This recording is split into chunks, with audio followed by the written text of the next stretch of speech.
Hey, what's up, lightboltjoe here. Today we're going to discuss the 2008 sequel book, A Lion Among Men by Gregory Maguire, third book of the Wicked Years franchise. And then you have the three sequel books after that about Elphaba's granddaughter. This is 308 pages long. This book was very boring. And it's very unfortunate because I love The Land of Oz. I love the Wicked books. The first two books are great. I've read the first one a few times. The second one I just read recently. Third one I was starting because I wanted to just read this franchise, the franchise of Gregory Maguire's, the 7 books in total. Because there's an 8th book coming out in March, so I wanted to catch myself up. I started this November of 24. It is now currently January 30th, 25 that I'm recording this. It took far too long to read. The first 3/4 of this book are very slow and very dragging and unfortunate because it's about the Cowardly Lion, whose name is Burr, reliving stuff. So this is a prequel sequel to the second book. It's just very... And I could have just been blinded to how Gregory writes, but this particular book I found to be very droning on detail that is unnecessary. Just get to the point. Get to the point. I don't need 3 pages of detail to get to the point. And I feel like the first 2 books were like that, but I wasn't really paying attention to that because I'm still enamored by the connections to L. Frank Baum's Oz, stuff of that nature. So I think that's what overshadowed the way his writing is, of detail on detail on detail, because I didn't really pay attention to that. A friend recently pointed that out to me, that that's how he writes, and I never really noticed it because I was also gung-ho about new backstory and stuff for the Land of Oz, because the Land of Oz stories are great. So, conundrum after conundrum, but still great.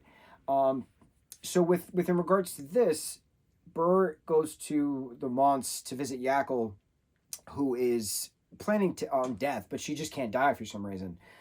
She's now blind, and he's interviewing her because he's been tasked by Shell, who's the emperor now, Shelthrop, Elphaba and Nesseros's brother, younger brother, pseudo half brother. I'm still holding true to that. He's their half brother, named after Turtle Heart, their mom's secret affair. It wasn't actually a secret. Anyway, semantics. Information on Madame Worble comes about. Burr is tasked to find out more information on Elphaba, the Wicked Witch of the West, and where the hell she put the grimoire. Because that is the most important key element of Oz, right? This book. Where is this book? The hell with Ozma still being missing, even though she's technically in mists of coming back to Oz. I think, this is my own personal belief, I think the events of Marvelous Land of Oz happens during the second book, during the end of the second book, excuse me, and because the flashbacks we get of Burr in this third book, because takes place 9 years after the end of Son of a Witch, when Lear is left with his younger daughter. Candle is now gone to do her own thing, and Trism is doing his own thing as well. So I think the events of Marvelous Land of Oz, when Ozma is brought back, she's no longer Tip, she's now Ozma. Ozma is no longer Tip the boy in disguise. She is now Ozma, she the rightful ruler of Oz. Tin Woodman, Jack Pumpkinhead, Sawhorse, Scarecrow, they bring her with the, what's that creature's name that they create inadvertently with the magic powder? The Gop? The Goop? I don't remember his name. But Scarecrow leaves the Emerald City at one point. He is not the emperor for a long time. He leaves the Emerald City to go on this adventure, and then eventually Ozma then has the throne. Shell is the emperor after the Scarecrow leaves. So Shell is still the emperor referenced in this. Shell is the one who wants the grimoire. Shell is the one who is starting the Wars of Oz, stuff like that.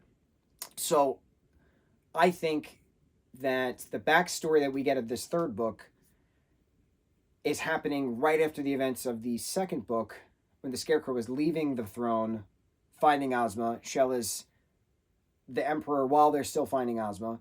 And granted, the Marvelous Land of Oz didn't seem like it took too long, but again, in hindsight, it's 2 different creators, so we'll just stretch out the plot, if we will, to make it all fit.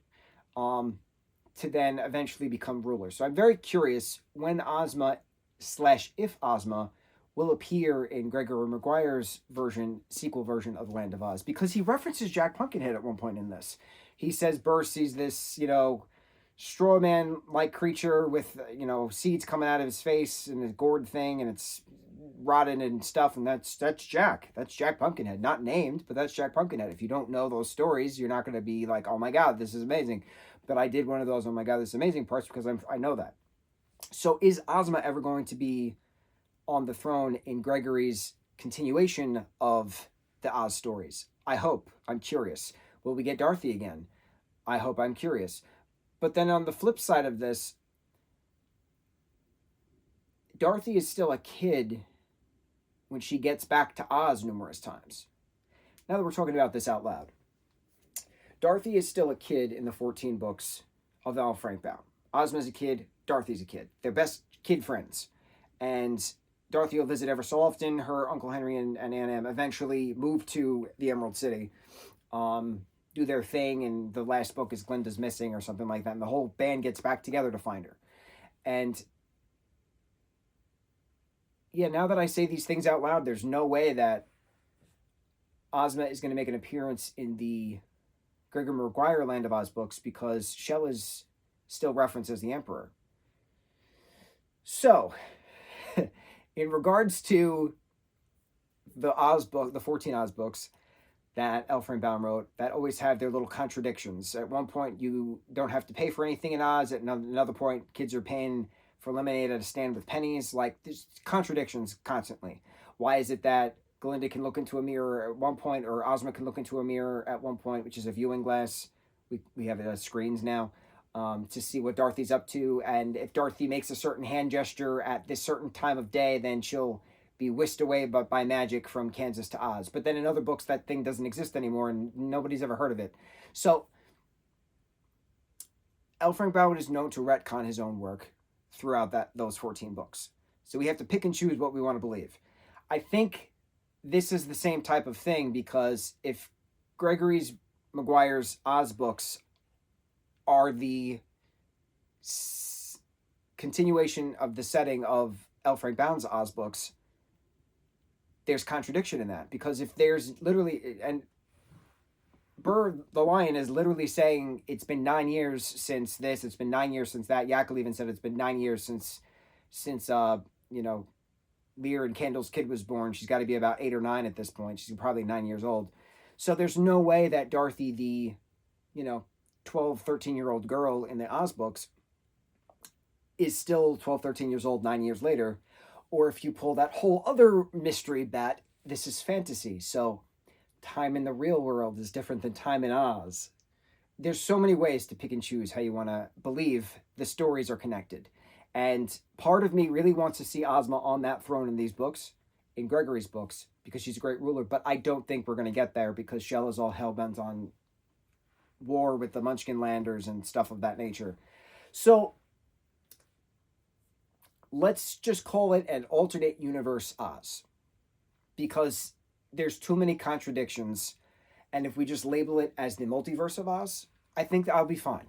Because I know in the sequel books with Kendall and Lear's daughter, her 3 books, the map is changed in regards to like the Deadly Desert and the sea and stuff like that.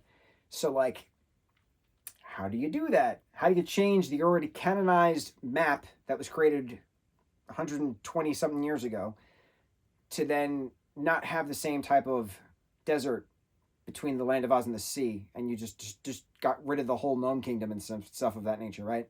How do you do that?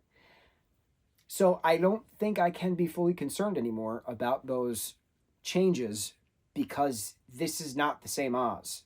Can't be the same Oz. It literally cannot be the same Oz. If Shell is the Emperor currently right now in this 3rd book, and it's been so many years since the passing of Elphaba, Wicked Witch of the West, there's no way in absolute Oz that, I like using that as the place of curse, right?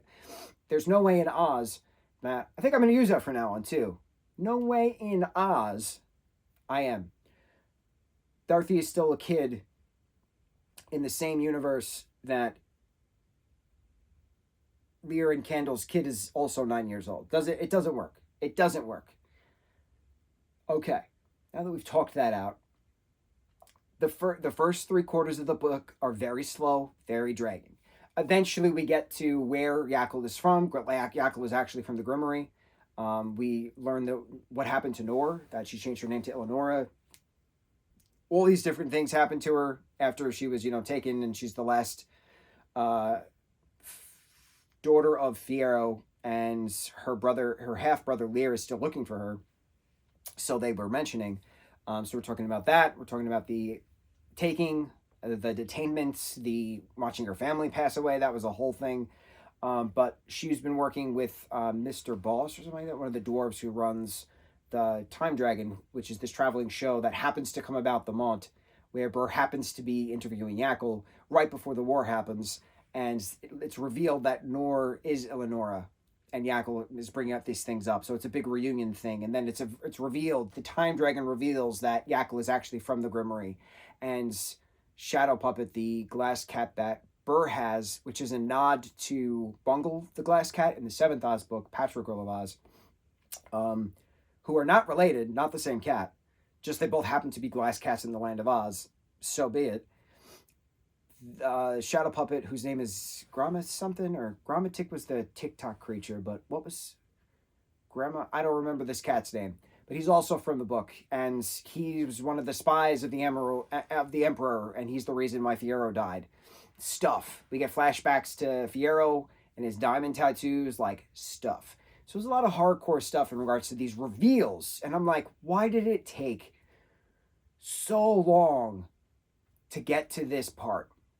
It took so long to get to this part. My attention span was absolutely gone because it was just dragging and dragging and dragging. And now I am very nervous because the next book is much longer than this book.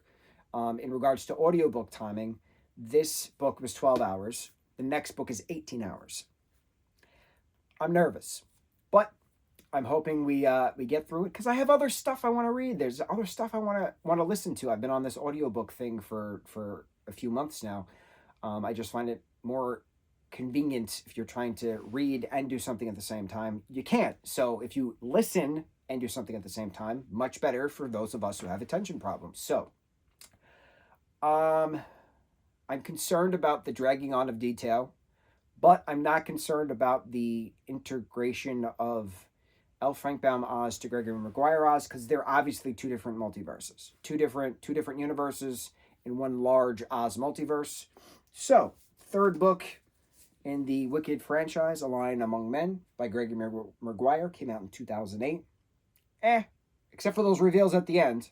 Otherwise, on to the next review. Mahalo.